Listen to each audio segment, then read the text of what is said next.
কিরে বিদেশ থেকে এই কবে আলি, তো যাবি কবে? ভাই দেশে থাকেন তো, মাসে মাসে টাটকা নোট পাঠাই, এই কারণে কষ্টটা বোঝেন না। আচ্ছা হইছে বুঝছি। এই 1 মাস তুই যদি বিদেশ থাকতি 70,000 টাকা বেতন পাতি। 1 মাসে যে কামলাটা খাটায় ওরা, তারপর 70,000 টাকা বেতন দেয়। এমনি এমনি টাকাটা দেয়া দেয় না, দেহটার একটু রেস্ট দিতে আইছি। আচ্ছা ভাই, আবার বিদেশ যাবেন কবে?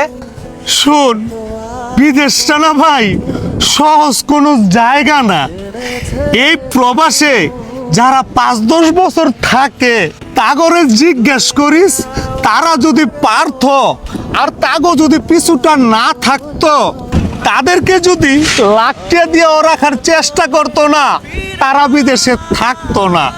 কিন্তু 1 মাস পর আমি এটা ভাবি নাই, সবাই আমারে দূর দূর কইরা বাংলাদেশ থেকে তাড়াই দিব।